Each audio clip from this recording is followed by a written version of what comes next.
Yeah. I mean, it's just such a.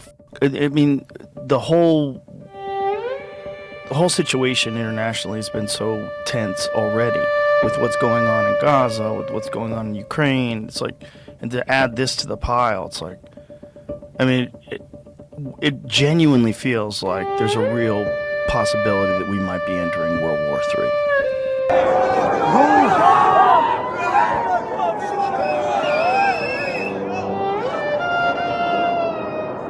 Oh my God.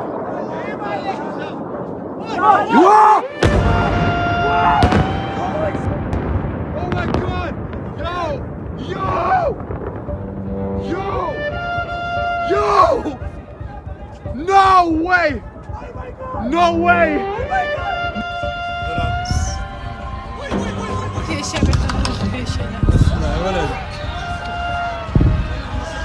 Iran has begun laying mines in the Strait of Hormuz. Overnight, Iran focused its attacks on the lifeblood of the region, small boats packed with explosives slamming into these oil tankers off the coast of Iraq. In Bahrain, fuel depots burned, the Bahraini government warning people to stay indoors to avoid inhaling poisonous fumes. Critical energy sites in Oman were also targeted. An Iranian drone filmed dive bombing into a storage facility in a direct hit.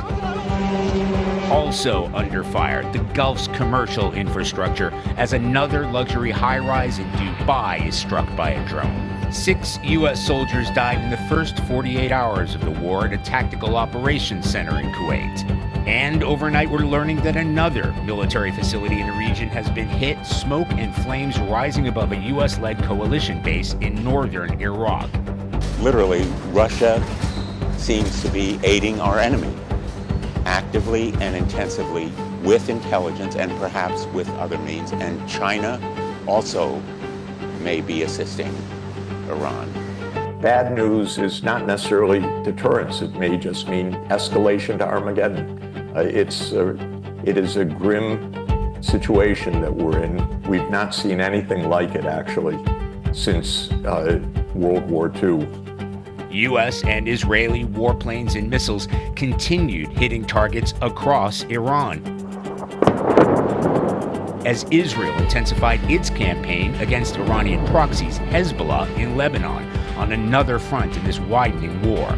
We're heading to World War III, and we're being led by extraordinarily violent governments. This progress has allowed CENTCOM to establish localized air superiority across the southern flank of the Iranian coast and penetrate their defenses with overwhelming precision and firepower. We will now begin to expand inland, striking progressively deeper into Iranian territory. So this is a disaster that is not likely to go away. No one's claiming in Israel or the U.S. that it's likely to go away. And the consequences for the world will be utterly awful. And Piers, we have a lot of Americans, we have a very particular society, we have a lot of Americans who are saying, move on, this is Armageddon coming, this is the promised end of the world. We are hearing lots of reports about this being preached in the military. We're seeing a lot of people who believe that the worse it gets, the closer we are to the second coming of Jesus Christ. We risk getting into a very precarious situation, one that could invite or tempt somebody like China. President Xi of China has set 2027 as the year in which his military should be ready to take Taiwan by force if necessary. The U.S. Navy will need missile defense systems for its bases throughout the Pacific, its Navy warships and long-range missiles to defend Taiwan and deter China. President Trump says the U.S. military has a limitless stockpile of weapons, but also met with key defense contractors last Friday and pressed them to quadruple production. But of the times and the seasons, brethren, ye have no need that I write unto you. For yourselves know perfectly that the day of the Lord so cometh as a thief in the night. For when they shall say, peace and safety. Then sudden destruction cometh upon them, as travail upon a woman with child, and they shall not escape.